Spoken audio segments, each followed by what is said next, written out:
Let's settle this once and for all. Africans didn't practice polygamy because men wanted more women. It was never about that. It was about survival, economy, lineage, protection, and strategy. For those that do not know me, my name is Timothy and I run a WhatsApp group for the Black diaspora, a place where we study the moves the world makes around us. Every day, we break down global shifts, political patterns, and the power play shaping Black futures everywhere. We also host a Zoom meeting every last Friday of the month. Both links are in the bio. Now let's get into it. A lot of you have asked me, why did African cultures practice polygamy?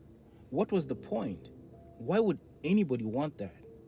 Most people answer this question using Western stereotypes, but if you actually study the culture, if you ask the elders, the historians, the clan custodians, you'll find something shocking.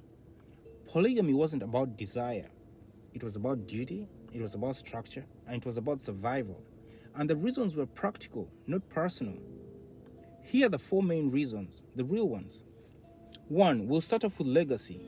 In many African societies, lineage mattered, especially male heirs who carried the clan name. If a wife was barren, she was often the first to bring up taking a second wife, not out of inferiority, but out of duty.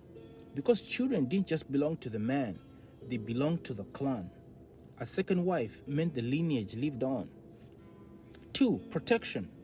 If your brother died, his wife didn't suddenly become single. She also didn't suddenly lose access to land, cattle, housing, or protection. To prevent her from falling into poverty or exploitation, another brother married her, not for romance, but for responsibility. It was a built-in social safety net.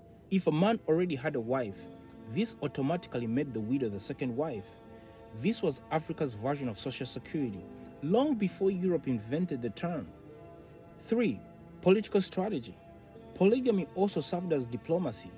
When two tribes had long-standing conflict or blood feuds, one of the strongest ways to solidify peace was for an elder or leader to marry a woman from the other tribe. Once bloodlines intertwined, peace suddenly meant protecting your own people. Marriage became a geopolitical tool, a peace treaty written in family. 4. Labor and wealth. A wealthy man with large land holdings had one problem: labor. Tilling the land, harvesting, grazing cattle, managing homesteads. One wife and a few children couldn't handle all of that. So a second wife, along with her children, expanded the family workforce. More hands meant more food, more security, and more prosperity. This wasn't romantic polygamy. This was economic polygamy. And that's it. It had nothing to do with fantasy or ego. Not African men just wanted more women. So before I go, polygamy was an economic system, a safety net, a political strategy, a method of preserving lineage, and a way of stabilizing society.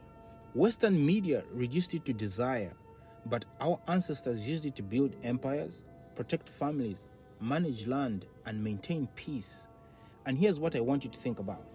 If these were the real reasons our ancestors practiced polygamy, protection, diplomacy, lineage, and economic stability, then maybe the conversation we're having today is built on the wrong assumptions. Maybe the West judged the practice without ever understanding the system behind it. So let me ask you this. Do you think polygamy was a culture flaw or a culture technology that we no longer understand? Drop your answer in the comments. I want to hear what you think. Let's move.